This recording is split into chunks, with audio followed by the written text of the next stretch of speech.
जंग के बीच 4 दिनों के सीज फायर में गाजा के लोगों तक राहत का सामान पहुंचा।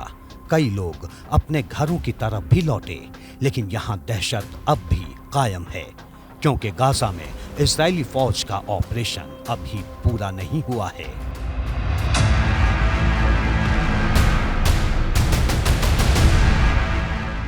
पीएम नेतन्याहू के गाजा पहुंचने के बाद ये आशंका और बढ़ गई है कि युद्ध विराम के बाद इस्राइल एक बार फिर बड़े हमले करेगा, खासकर हमास के उन ठिकानों पर जहां बंधकों को छुपाकर रखा गया है।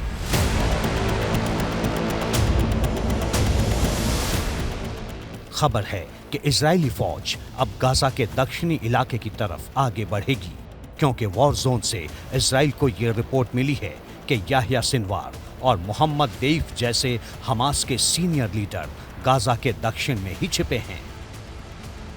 ये जो इनकी टॉप लीडरशिप है,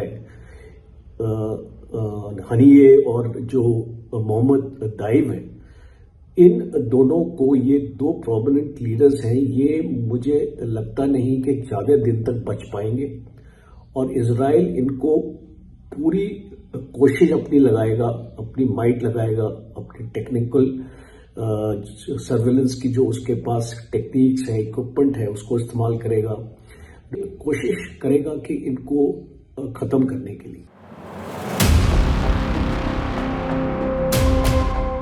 एक रिपोर्ट के मुताबिक सीज फायर के दौरान हजारों लोग गाजा के दक्षिण की ओर चले गए हैं और यहां लोगों के टिकने का सबसे बड़ा ठिकाना है अल मवासी।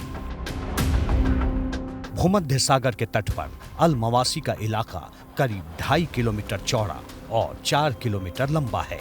ये मिस्र के बॉर्डर से नजदीक है। खबर है कि यहाँ हजारों लोगों ने तंबुओं में डेरा डाल रखा है।